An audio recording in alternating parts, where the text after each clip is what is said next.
સ્વાગત છે મિત્રો તમારું બધાનું આપણા શહેર પ્લેટફોર્મ ફોરેસ્ટવાલા યુટ્યુબ ચેનલના એક નવા વિડીયોમાં। તો આજે મિત્રો આપણે વાત કરવાની છે કે આગામી જે ગુજરાત પોલીસ ભરતી 15/2025ના દિવસે લેખિત પરીક્ષા યોજાવાની છે। તો તમામ ઉમેદવારો કઈ કઈ બાબતનું ધ્યાન રાખવું અને કેટલા કેન્દ્ર ઉપર છે તે એક્ઝામ યોજાવાની છે અને કેટલા ઉમેદવારો આ પરીક્ષામાં ભાગ આપશે તેની સંપૂર્ણ માહિતી આપણી ચેનલ ઉપર તમને મળી જશે। આપણી ચેનલ ફોરેસ્ટવાલા યુટ્યુબ ચેનલ દ્વારા સરકારી ભરતીની તમામ માહિતી મેળવવા માટે ચેનલને લાઇક કરો અને વિડીયોને અત્યારે સબસ્ક્રાઈબ કરો। તો આજના વિડીયોની શરૂઆત કરીએ તો તમે જોઈ શકો છો કે કોન્સ્ટેબલ લેખિત પરીક્ષા આપતા પહેલાં 5-6 વાતોનું છે તે ખાસ ધ્યાન રાખજો। એટલે કે જે પણ ઉમેદવારો છે આગામી 15/2025ના દિવસે જે પણ ઉમેદવારો ગુજરાત પોલીસ લેખિત પરીક્ષા આપવાના હોય તો આ 5 થી 6 જે ઓફિશિયલ આપણે કોલ લેટર ડાઉનલોડ કરેલા છે કે 7/6/2025ના દિવસે જે આપણે કોલ લેટર ડાઉનલોડ કરેલા છે તેની પાછળ આ છે તે ઓફિશિયલ માહિતી આપવામાં આવેલી છે। તો તેના ઉપરથી જ આપણે વિડીયોમાં આગળ માહિતી મેળવીશું। તો વિડીયોના અંત સુધી બનાવી રહીજો। તો શરૂ કરીએ આજનો વિડીયો। જે ગુજરાત પોલીસ છે તેના દ્વારા આ ઓફિશિયલ નોટિસ છે તે જાહેર કરવામાં આવેલી છે। તો મિત્રો તમે સ્ક્રીન ઉપર જોઈ શકો છો કે આપણે ઓફિશિયલ વેબસાઇટ ઉપરથી છે તે કોલ લેટર છે તે ડાઉનલોડ કરી લીધેલું છે। તો આજે આપણે જે ઉમેદવારોને અગત્યની જે સૂચનાઓ આપવામાં આવેલી છે કે આગામી જે 15/2025ના દિવસે જે એક્ઝામ યોજાવાની છે તો ઉમેદવારો છે તે સુસ્તપણે અમલ કરવાનો રહેશે। એટલે કે આપણે જે આજના વિડીયોમાં જે આગામી 15/2025ના દિવસે જે મહત્વપૂર્ણ નોટિસ છે તેની જ આ વિડીયોમાં વાત કરીશું। તો સૌપ્રથમ 3જા નંબરની જે નોટિસ છે તેની વાત કરીએ તો ઉમેદવારો પોતાની ઓળખ માટે પુરાવો અસલમાં જેવા કે Aadhaar card, driving licence, PAN card, ચૂંટણી કાર્ડમાંથી કોઈ પણ એક પુરાવો છે તે પોતાની સાથે રાખવાનો રહેશે તથા લેખિત પરીક્ષા દરમિયાન માંગે તો રજૂ કરવાનો રહેશે। એટલે કે ફરીદાણ જોઈએ તો ઉમેદવારો છે તો પોતાનું Aadhaar card, driving licence, PAN card, ચૂંટણી કાર્ડ તથા કોઈ પણ એક પુરાવો છે તે પોતાની સાથે એક્ઝામ સમયે છે તે રજૂ કરવાનો રહેશે। ત્યાર પછી 4થા નંબરની જે માહિતી છે તેની વાત કરીએ તો ઓનલાઈન અરજી કરતી વખતે ઉમેદવારોએ પૂરું નામ ધોરણ 12ની માર્કશીટ મુજબ નાખવામાં આવેલું હોવાથી જો ઓળખપત્ર અને કોલ લેટરમાં નામમાં ફેરફાર હોય તો ઉમેદવારો ધોરણ 12ની માર્કશીટ છે તેની ઝેરોક્ષની નકલ સાથે લઈ જવા જણાવવામાં આવેલું છે। એટલે કે જો કોઈ પણ ઉમેદવારોને ધોરણ 12 માર્કશીટ પ્રમાણે આપણે નામ ભરેલું છે પણ કોલ લેટર અને ઓળખપત્ર એટલે કે આધાર કાર્ડમાં નામ અને અટકમાં ફેર હોય તો જ્યારે પણ તમે એક્ઝામ દેવા જાઓ ત્યારે ધોરણ 12ની માર્કશીટની એક ઝેરોક્ષ છે તે તમારે સાથે લઈ જવાની છે। ત્યાર પછી આપણે 7મા નંબરની નોટિસની વાત કરીએ તો ભરતી પ્રક્રિયા દરમિયાન કોઈપણ ઉમેદવારો ગેરલાયક હોવા છતાં તેમને યાંત્રિક કરેલી અથવા બીજી કોઈ પણ ભૂલના લીધે લાયક ગણવામાં આવે હશે તો અગર પસંદ કરવામાં આવેલ હશે તો કોઈ પણ તબક્કે રદ થવા પાત્ર છે। એટલે કે કોઈ પણ કારણોસરથી જો કોઈ પણ ઉમેદવારો છે તે બીજી ભૂલ કરશે તો તે પણ રદ કરવામાં આવશે। ત્યાર પછી આપણે જે 9મા નંબરની નોટિસ છે અગત્યની તેની જ વાત કરીશું કે સાદી ઘડિયાળ રાખી શકશે, ડિજિટલ કે સ્માર્ટ ઘડિયાળ છે તે રાખી શકશે નહીં। એટલે કે ઉમેદવારો છે તો જો એક્ઝામ સમયે તમે એક્ઝામ દેવા જાઓ તો સાદી ઘડિયાળ છે તે જ લેતા જજો, સ્માર્ટ ઘડિયાળ છે તે અંદર નહીં લઈ જવા દે। ત્યાર પછી 10મા નંબરની જે નોટિસ છે તેની વાત કરીએ તો લેખિત પરીક્ષા માટે જણાવેલ કેન્દ્ર ખાતે સવારે છે તે 7:30 વાગ્યે રિપોર્ટ કરવાનો રહેશે અને 8:30 બાદ કોઈપણ સંજોગોમાં પરીક્ષા પ્રવેશ આપવામાં આવશે નહીં, જેની તમામ ઉમેદવારો છે તે નોંધ લેવી। એટલે કે ખાસ યાદ રાખજો કે જો તમારે પરીક્ષા કેન્દ્ર જણાવેલ છે ત્યાં 7:30 વાગ્યે છે તે રિપોર્ટ હશે અને 8:30 બાદ કોઈ પણ ઉમેદવારોને છે તે રિપોર્ટ લેવામાં આવશે નહીં। તો છે તમામ ઉમેદવારો લેખિત પરીક્ષાના કેન્દ્ર ઉપર છે તે 7 વાગ્યે છે તે અવશ્ય પહોંચી જજો તો જ તમે છે 8:30 પછી કોઈ પણ ઉમેદવારોને છે તે પરીક્ષા પ્રવેશ પત્ર છે તે આપવામાં આવશે નહીં।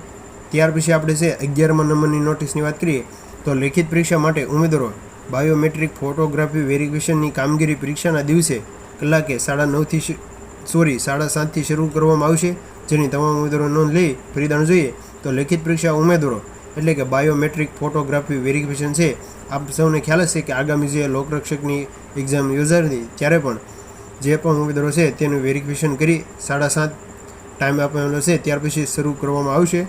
ત્યાર પછી 13મા નંબરની જે અગત્યની નોટિસ છે તેની વાત કરીએ તો ઉમેદવારોને બાયોમેટ્રિક વેરિફિકેશન કરવાનું હોવાથી ઉમેદવારોને આંગળીની ઉપર મહેંદી, કંકુ, ચંદન કે અન્ય કોઈપણ પ્રકારના રંગીન દ્રવ્ય છે તે લગાવવાની તથા આંગળીને બરોબર સાફ કરીને આવવાનું રહેશે. એટલે કે બહેનો માટે છે તે આ ખાસ કહી શકાય કે આ તમામનું બાયોમેટ્રિક વેરિફિકેશન છે તે તમામ ઉમેદવારોનું કરવામાં આવશે. તો મહેંદી, કંકુ, ચંદન કે અન્ય કોઈ પણ પ્રકારના રંગીન દ્રવ્ય છે તે લગાડવાની અને આંગળીને છે સુસ્તપણે સાવ રાખવી.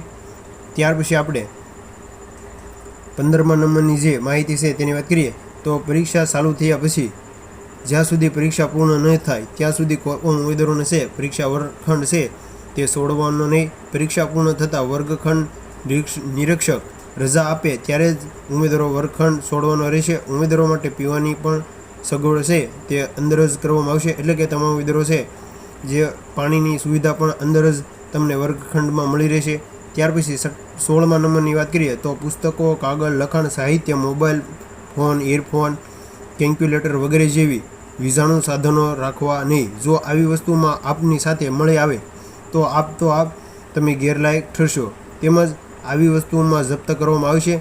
તેમજ કોઈપણ ઉમેદવારો નકલ કરતા, અન્ય ઉમેદવારો સાથે વાતચીત કે ઇશારો કરતા, એકબીજાના મદદ કરતા અથવા અન્ય ગેરરીતે તથા ગેરશિસ્ત આચરતા જણાશે તો ગેરલાયક ઠરાશે. આગામી કાર્યવાહી છે તે હાથમાં પણ ધરવામાં આવશે. એટલે કે ખાસ યાદ રાખજો, જો કોઈ પણ ઉમેદવારો છે તે સીસીટીવી કેમેરા ત્યાં હાલ ચાલુ થશે તો તમામ ઉમેદવારો છે તે કોઈ પણ પ્રકારની જેમાં મોબાઈલ છે, ઇયરફોન, કેલ્ક્યુલેટર જેવી વીજાણુ છે તે કોઈ પણ સાધનો લઈને જ જવાના. અને ઉમેદવારો નકલ કરતા અન્ય ઉમેદવારો એટલે કે બાજુમાં રહેલા ઉમેદવારોને ઇશારો અને બીજાને મદદ પણ નથી કરવાની. જો આવું કરશો તો પણ તમે છે તે ગેરલાયક ઠેરવવામાં આવશે અને તમારી સામે છે તે કાર્યવાહી કરવામાં આવશે. ત્યાર પછી 18મા નંબરની જે જાહેરાત છે તેની વાત કરી હતી. OMR સીટની તમામ વિગતો માત્ર બ્લેક બોલ પેનથી જ ભરવી અથવા OMR સીટ તપાસવામાં આવશે નહીં. એટલે કે જો તમે ગુજરાત પોલીસની તૈયારી કરતા હોય અથવા ન પણ કરતા હોય તો આ વિડીયો જે ગુજરાત પોલીસની તૈયારી કરતા હોય તેવા તમામ વિદ્યાર્થીઓ સુધી છે તે શેર કરજો.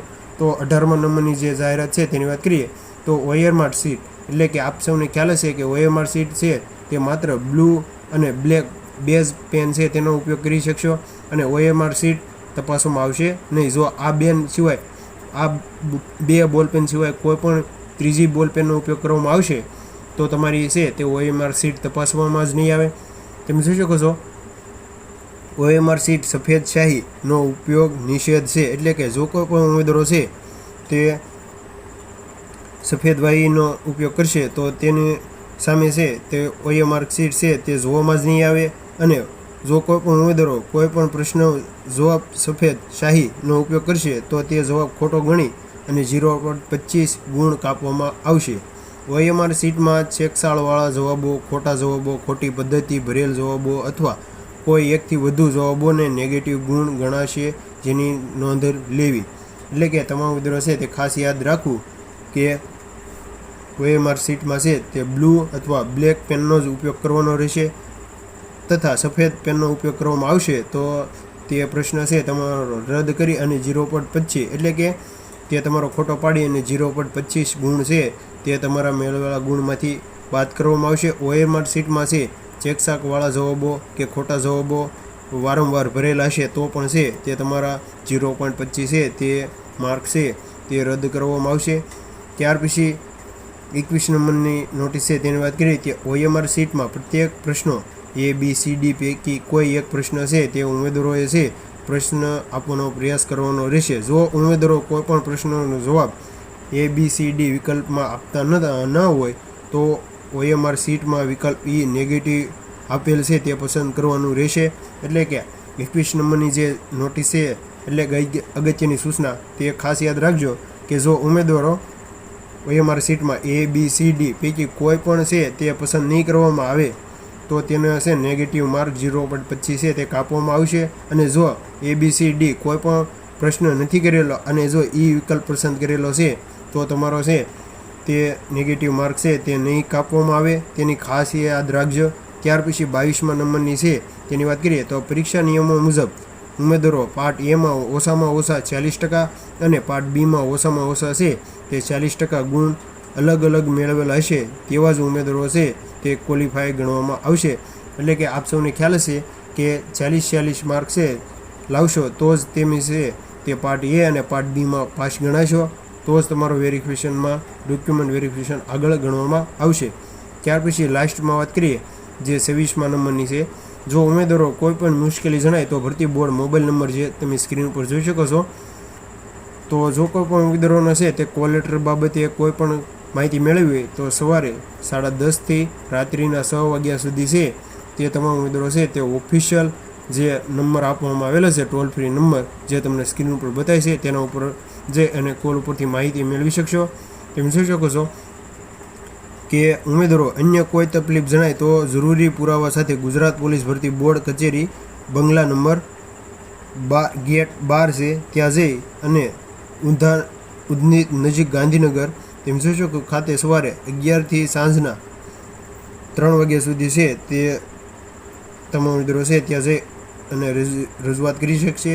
જાહેરાત રજાના દિવસે સિવાય રૂબરૂ સંપર્ક કરવાનો રહેશે. એટલે કે જો કોઈ પણ ઉમેદવારોને છે કે હેલ્પની જરૂર હોય તો રૂબરૂ છે ગાંધીનગર જે તમને આગળ માહિતી આપી હતી ત્યાં જઈ અને ઓફિશિયલ રજૂઆત કરવાની રહેશે.